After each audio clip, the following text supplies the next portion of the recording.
चला तर आज आपण बनवणार आहोत वालाचं बिरडं.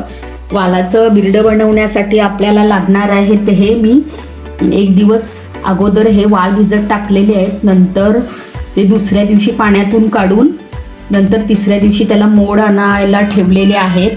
नंतर हे एक बटाटा घेतलेला आहे साल काढून. त्याच्यानंतर वाटणासाठी सुकं खोबरं, कांदा, नंतर धणे घेतलेले आहेत. नंतर हे आलं घेतलेलं आहे.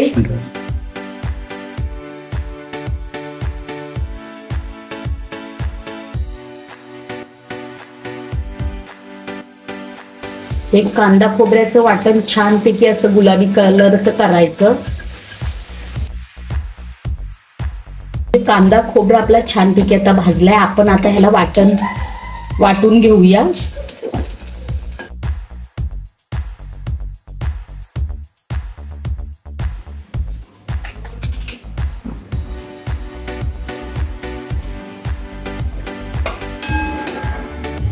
आता आपण ज्या भांड्यामध्ये वाटण भाजून घेतलेलं आहे त्याच भांड्यामध्ये आपण ही भाजी करायला घेऊया. आता आपलं तेल तापलेलं आहे. हे पहिल्यांदा मोहरी टाकून घेऊया. मोहरीच्या नंतर हे जिरं, हे हिंग, नंतर हे मिरचीचे तुकडे, लसूण, कढीपत्ता, त्याच्यानंतर कांदा परत एकदा असा फ्राय करून घ्यायचा तेलावर.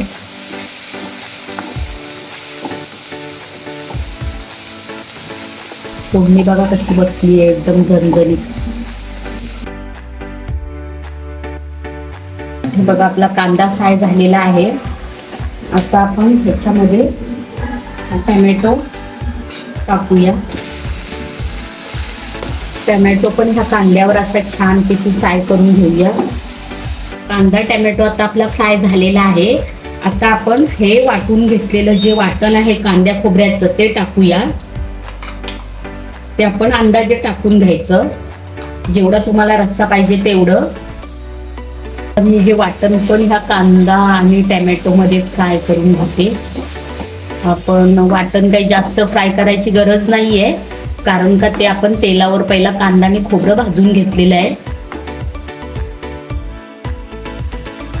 आता ह्या वाटणामध्ये जाणार ही हळद, हा मसाला, ही लाल मिरची पावडर.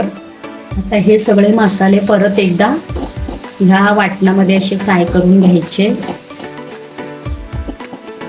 आता किती वाटण छान दिसतंय आणि त्याचा कलर पण. हे जे आपण वाल साफ करून घेतले ते टाकायचे आणि हा कापून घेतलेला बटाटा. हे बघा कलर किती छान दिसतोय. आणि हे कडवे वाल आहेत, त्याची भाजी खूप सुंदर लागते. आता मी एकीकडे गरम पाणी करत ठेवलेलं ते आपण ह्या भाजीमध्ये गरम पाणी असं टाकूया, म्हणजे जेणेकरून भाजी लवकर शिजेल आणि त्याचा कलर पण छान येईल. हे बघा. आता आपण ह्याच्यावर झाकण ठेवूया आणि 10 मिनिटासाठी शिजून देऊया ही वालाची भाजी. झाकणावर पाणी ठेवते आणि आपण ह्या वालाच्या बिरड्याला 10 मिनिटासाठी शिजून देऊया. हे बघा आता 10 मिनिटं झालेले आहेत. आता आपण त्याच्यामध्ये मीठ टाकून घेऊया आणि हा गरम मसाला.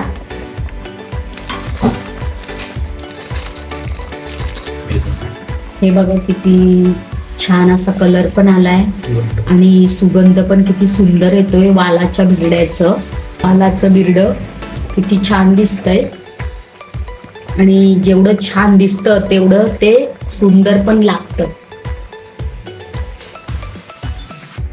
गणपतीचं जेव्हा आगमन होतं आणि पहिल्या दिवसाचं जे गणपतीचं जेवण असतं त्याच्यामध्ये मोस्टली आमच्याकडे हे वालाचं बिरडं आणि जी माटाची भाजी असते ती केली जाते नैवेद्यासाठी.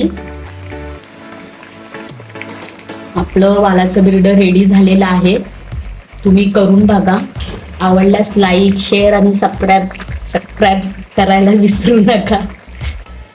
हे बघा बटाटा पण कसा असा छान शिजलेला आहे. हे बघा किती कलर पण छान आलेला आहे आणि ह्या वालाला मोड आलेले आहेत, त्यामुळे तो अधिक वालाचं हे बिरडं अधिक टेस्टी पण लागतं तेवढं मोड आल्यामुळे.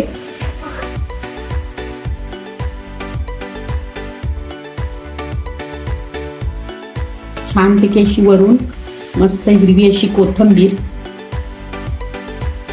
हे बघा आपलं वालाचं बिरडं रेडी झालेलं आहे.